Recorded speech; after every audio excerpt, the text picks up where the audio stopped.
ወበረካቱሁ ስሜ ወፍዳ ዛኪር ይባላል። ዛሬ ማቀርብላችሁ ግጥም ነው። የግጥሜ ርዕስ ነብዩ ናፈቁኝ።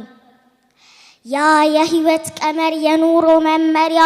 የምድሪቱ ውበት የዓለም መታያ የውዶች ተምሳሌት የፍቅር አምሳያ የነጻነት አባት የፍትህ መለኪያ የነጻነት አባት የፍትህ መለኪያ ያ የሰው ልጆች ፈርጥ ምድርን ያመጣ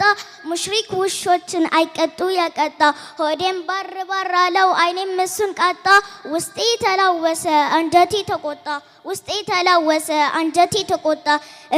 አስባለኝ አካሌን ወረረኝ የሁለት ዓለም ንጉስ የፍጡር ምሳሌ ነብዩ ናፈቁኝ የሁለት ዓለም ንጉስ የፍጡር ምሳሌ ነብዩ ናፈቁኝ ቢያንስበት ነው እንጂ ማለቴ በናፍቆት ነድጄ ከአንጀቴ ማንባቴ ለዛ ምርጥ ሰው ያንሰዋል እንባዬ ከግዑዝ አምልኮ ከሰው ልጅ ባርነት የጭቆናን ቀንበር ከጫንቃ ለማንሳት ለኔ ሲል ተጠምቶ ለኔ ሲል ተጎርቶ በልቃሚ ድንጋይ ራሱን ተፈንክቶ ሆዱን የቋጠረው በረሃብ ተቀጥቶ ሆዱን የቋጠረው በረሃብ ተቀጥቶ ለኔ ሲል ነው አሉኝ ፈርስ የተደፋበት ከምላሳቸው ላይ ምራቅ የተፉበት ከቤት እሳሳይ የሚቆጠሩት ወራት ለኔ ሲል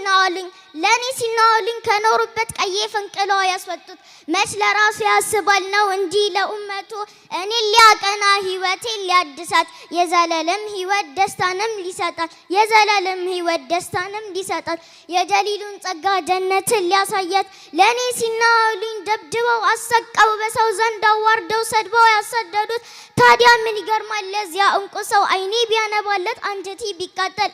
ብልለት ታዲያ ምን ይገርማል ለዚያ እንቁ ሰው አይኔ ቢያነባለት አንጀቴ ቢቃጠል ብልለት የሩቅ የቅርቡ ሁሉም ይናፍቃል እንቁ ስብዕናው ልብን አጥለቅልቋል እንኳንስ የሰው ልጅ እንስሳ ይወደዋል ግመል አቀርቅሮ ብሶቱን ያሰማል እንኳንስ እንስሳ ጉቶ ያፈቅረዋል ያ የእዝነት ነቢይ የፍቅር ሰባኪ ውስጡም ያስደስት አካሉ ማራኪ አልዋሽም ናፍቆኛል የነቢዩ ነገር እንቅልፍ ነስቶኛል የሁሉ ጓደኛ ጨዋታ አዋቂ የተቀየሙትን ታግሶ አስታራቂ ጭንቀትን ገፋፊ የጠፋን መካሪ ለመመው መድኃኒት ለከፋው